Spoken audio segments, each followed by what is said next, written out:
What's up YouTube, Jeff back again, and today I'm back with another video on the iPhone SE 2020 edition. Now, the reason I've been covering this a lot, even though it's an Apple product, is mainly because a lot of people are interested in this phone because of the cost, and also I'm really excited to compare this phone to the upcoming Pixel 4a, which will be coming out from Google later this month, which is an Android phone that all of us should be really excited about. Now today what I'm going to do is talk about the battery life, because the battery life on this phone has been really a hot topic. A lot of people talking about whether or not this battery life is some of the worst we've ever seen on a phone. And as usual, I like to do my in-depth mathematical analysis with some spreadsheets. So I log my battery life with different usage patterns over 3 days, and I want to show you guys the results today. So before we do that, I do want to go ahead and thank the sponsor of today's video, which is Declutter. As you all know, I spend quite a bit on tech, which also means I have a lot of clutter around my office with old phones. When it's time for you guys to upgrade to a new device and you need to sell your old phone, you want to sell it to get some money to upgrade to something new like the iPhone SE, there's one place I go, and that is to declutter.com. You can also save the planet because you're not going to be having your old devices going to a landfill. Declutter is a fast and easy way to sell your old phones, tablets, MacBook, games consoles, and wearables like smartwatches, the Apple Watch. You can head over to declutter.com and then hit the Start Selling right here.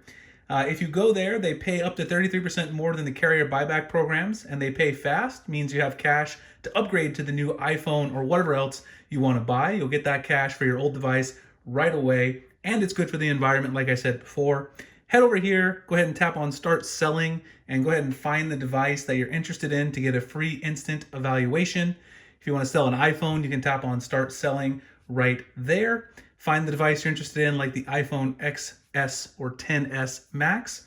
Then you'll go ahead and ship the device for free, and you'll get paid the day after it arrives, giving you cash to upgrade. As you guys can see here, there's your sort of valuation. Go ahead and hit Sell Device. It'll add it to the basket, so you can go ahead and check out and sell your device to Declutter. I also have a bonus offer for you guys. If you are upgrading and you want to sell your old device, you can use my code in order to get a 10% bonus on your device. And that code is Springer10. Go ahead and type that in, Springer10. And go ahead and hit Find. And it'll go ahead and add you that 10% right there as well. And you can continue to check out. So again, if you're upgrading and you need cash for your old tech, check out declutter.com. Use Springer10. The link will be in the description and the pinned comment. All right, so let's go ahead and talk about the battery life on this phone. Like I said, a lot of people are saying this is some of the worst battery life on a phone that they've ever seen.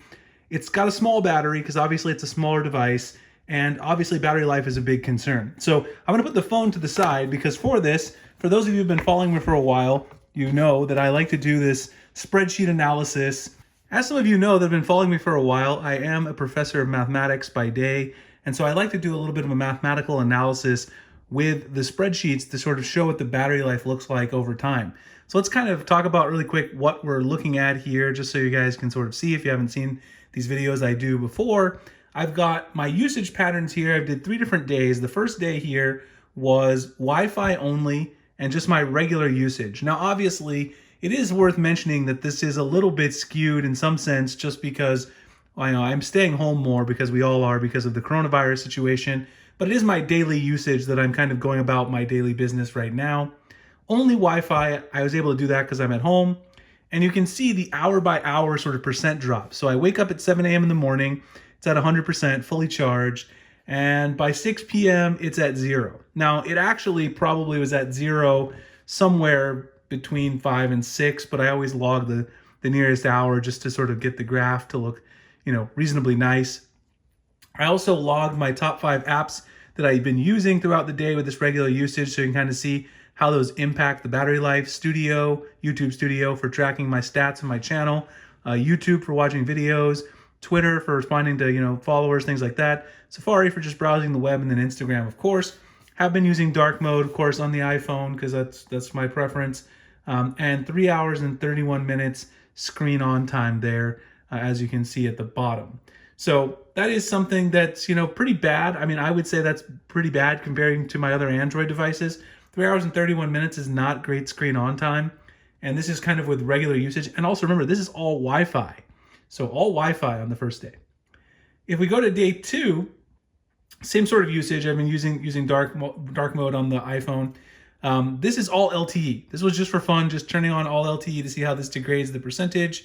You can kind of see, again, I've got the linear regression here, so you can just kind of see a visual graph of what the decrease sort of looks like, dropping around 11% per hour, as you guys can see on average, and it's dead by 4 p.m., so probably slightly before 4 p.m.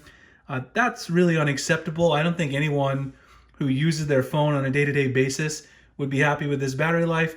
Pretty similar usage on the apps. I had Facebook Messenger as one of my most used apps on this day, but YouTube Studio, YouTube, and Twitter. This was still like my everyday sort of usage. I just switched to LTE. 2 hours and 46 minutes, just pretty terrible. I would say that is abysmal. Definitely some of the worst battery life I've had on a device. And then day 3, this one is a video test where I was watching extraordinarily large amount of videos like Netflix, YouTube, also watching some streaming over on Twitch. I also did a little bit of mixed usage with LTE and Wi-Fi. I kind of tried to simulate a regular work day because, like I said, I'm at home right now. Usually when I go to work, I have LTE on in the morning for my commute, and then LTE when I come back home for my evening commute. So I turned LTE on for 2 hours throughout the day. You can see the results there, dropping around almost 10% per hour. The video, though, because of using the video apps, I was actually had the screen on a lot. The screen time went up, so you can stream a little bit longer video. Almost 4 hours screen on time, but remember, a lot of that was with video streaming and not really multitasking or doing anything else. And a mixture of Wi-Fi and LTE. Still only got me to 5 p.m., so it died shortly after 5 p.m. By 6 p.m. it would be long dead. So pretty bad usage over the 3 days.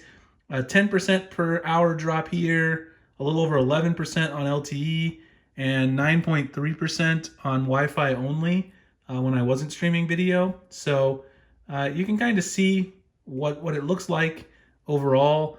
I might also do something with standby time, but my thoughts are the standby time also really isn't that great.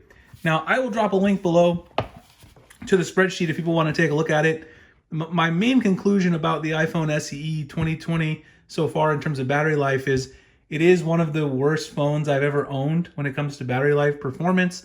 If you need great battery life on a device, this is probably not quite the one for you.